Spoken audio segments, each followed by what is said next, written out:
probably watched mafia movies and shows such as The Godfather, Goodfellas, and Narcos at least once in your life. Drugs, violence, murder, and trafficking are the running theme in such media. But have you ever wondered how gangs actually operate in real life? Are they as glamorized and honorable in reality as we've seen on our screens? With as many as 90% of violent crimes in US cities attributed to gang activity, make no mistake that organized crime is a brutal and fatal occupation. Join us in today's video as we explore the dark and deadly underbelly of the top 5 most dangerous gangs in the world. Number 5. Solntsevskaya Bratva. You know a gang is seriously dangerous when it's feared by the Russians themselves. Who are we talking about?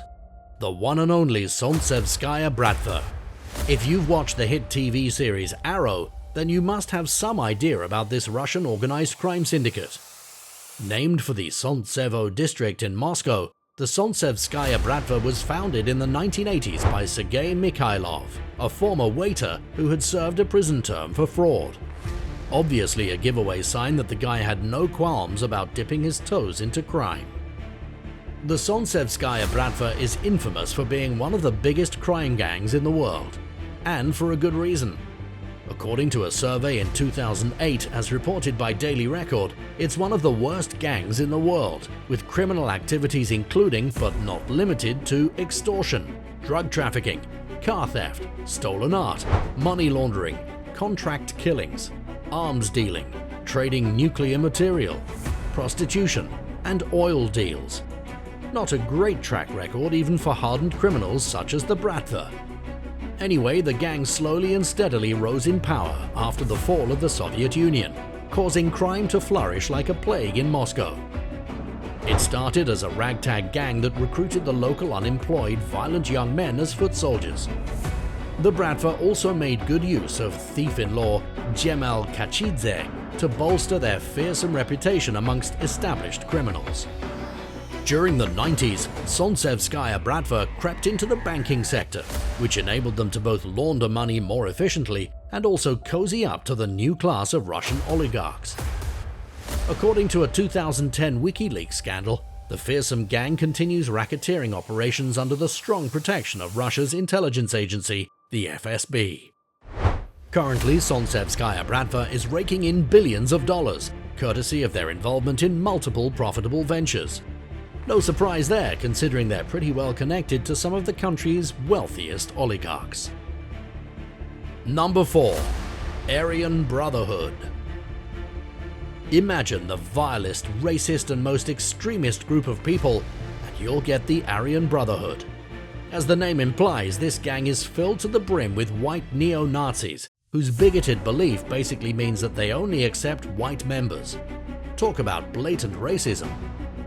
Anyway, the Aryan Brotherhood was founded in 1964 in San Quentin prison in response to growing Afro-American prison gangs such as the Black Guerrilla family. Over time, it's become one of the most powerful crime syndicates in the US, with some serious beef with people of color. The Anti-Defamation League calls it the oldest and most notorious racist prison gang in the United States, and it's responsible for a disproportionately large number of prison murders despite the gang's meager percentage of the entire US prison population. Since it's a prison gang that mainly operates out of jail, the Aryan Brotherhood comprises only 15,000 to 20,000 members, both inside and outside prisons. But they're enough to wreak havoc and paint the prison cells bloody. With over 25% of all prison murders, it's no wonder that the Brotherhood is particularly notorious for prison brutality. In fact, citizens often underestimate their influence and power, but people on the inside are well aware of the extreme violence this bloodthirsty gang inflicts on those they hate, say rival gangs. Anyone who is on the receiving end of their sharp shivs can kiss life goodbye. Moving on, the initiation process of the Aryan Brotherhood is no less gruesome than their gang activities. The newbie has to prove their loyalty to the Brotherhood by either killing or aiding in the killing of some poor inmate in order to gain entry. The gang focuses on drug trafficking, forced inmate prostitution, and murder for hire. Also, you can see these guys coming from a mile away due to their blaringly prominent swastika tattoos. No kidding, These thugs are serious about that gangster lifestyle, and once you're in for life. The only way out is death. Number 3. Cosa Nostra. While we're on the topic of infamous gangs, it would be a crime to leave out the Italian mafia. Who hasn't heard of the mob? If you're a Scorsese and De Niro fan, you must have some inkling about the Sicilian mafia. The Cosa Nostra, aka the Italian mafia, is one of the oldest crime syndicates in the world. Originating in Sicily, Italy, and dating to at least the 19th century, the Cosa Nostra is considered the biggest criminal threat to American society. Cosa Nostra can be translated as "this thing of ours" or "our thing" in English, and its members call themselves men of honor. The public would beg to differ though. More commonly, the gang is referred to as mafiosi by the people. Cosa Nostra consists of a loose association of criminal gangs that share a standard code of conduct and honor and present themselves to the public under a common brand. The different families, or coscas, are dedicated to a life of crime, including racketeering, drug trafficking, murder, extortion, loan sharking, assault, smuggling, terrorism, illegal gambling, prostitution, theft, money laundering, arms trafficking, fraud, fencing, kidnapping, robbery. No wonder the feds hate these guys with a passion. They're also pretty loyal to each other and protect the families with everything they've got. Perhaps their most significant power move is their strong foothold in the Italian government and unholy alliances with corrupt politicians, and it's helped them tremendously in expanding their sphere of influence internationally. For example, Giulio Andreotti, 7-time Prime Minister of Italy, had proven links to the Italian mafia. Back in 1861, during the unification of Italy, the Italian government actually relied on the mafiosi to control the Sicilian government. Talk about making a deal with the devil. Anyway, the Cosa Nostra is still active and up to no good nowadays.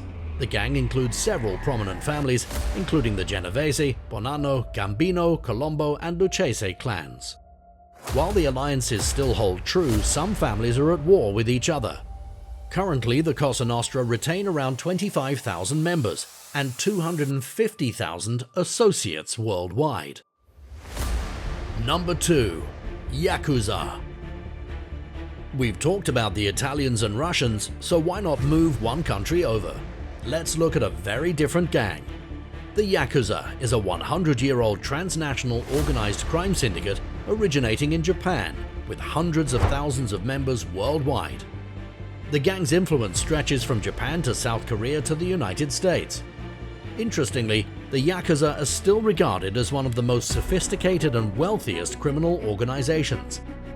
Basically, despite their violent reputation, they're still more refined due to their strict codes of conduct and the fact that they avoid theatrical public displays of mass violence that may attract too much attention from the authorities. The Yakuza are popular in media for adopting strange samurai-like rituals and other unconventional ritual practices such as yubitsume, or amputation of the left little finger. You'll often see them portrayed as mysterious guys donning sharp suits with heavily tattooed bodies and slicked hair. Like the Italian mafia, the Yakuza hierarchy is similar to a family.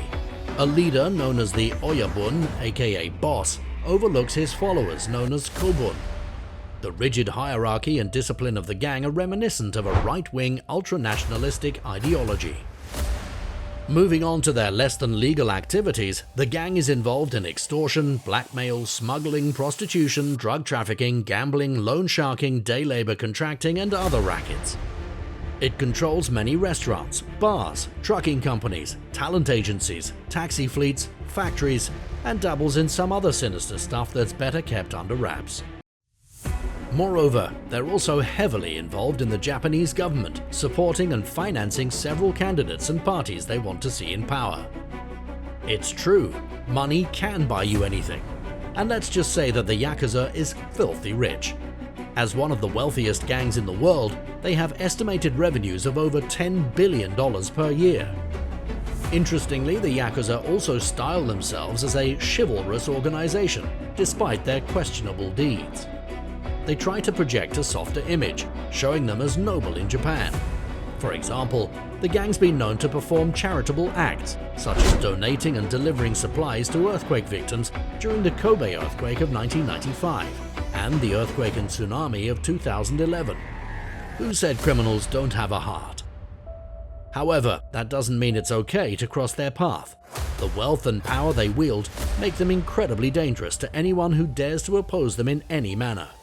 Despite their polite posturing and mostly white-collar crime, such as bribery in lieu of violence, it's important to remember that these guys won't hesitate to blow your head off if you mess with them. Number 1. Sinaloa Cartel. This video would be incomplete without a Mexican cartel to top it all off, so let's dive into the violent world of the Sinaloa Cartel. Founded by Joaquin Guzman Loera, Hector Palma Salazar, Ismael Zambada Garcia, and Juan Jose Esparragoza Marena, in 1987, the Sinaloa Cartel is an alliance of some of Mexico's top capos. It's described as the largest and most powerful drug trafficking organization in the Western Hemisphere, consisting of over 100,000 members.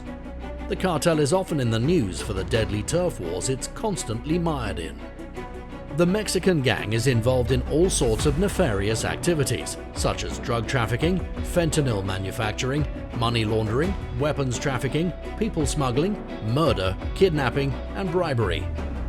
They depend on connections at the highest levels and the corrupt people in the federal police and military to protect them and help them beat their rivals. Due to this, most parts of Mexico have become unlivable for the poor locals. The Sinaloa cartel doesn't fear any legal repercussions due to their political connections, which is why they often post videos of their murders online to warn off their rivals. Sadly, they're directly or indirectly responsible for the deaths of tens of thousands of people at the very least. In fact, just one of their turf wars with the Juarez cartel over control of Ciudad Juarez trafficking routes led to the deaths of 5,000 to 12,000 people.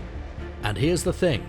Many people naively assume that the Mexican cartels operate only between the US and Mexico. But let's just say that Breaking Bad isn't the best way to understand the influence of Mexican gangs. Although the Sinaloa cartel has successfully permeated both the US and Mexican federal governments, their dark influence actually reaches many parts of the world. Currently, the cartel has a 60% stake in the US-Mexican drug trade. However, it's also raking in billions from their drug markets, ranging from close neighbors to as far as Russia and Australia. If you enjoyed the video, make sure to like it and subscribe to our channel for more.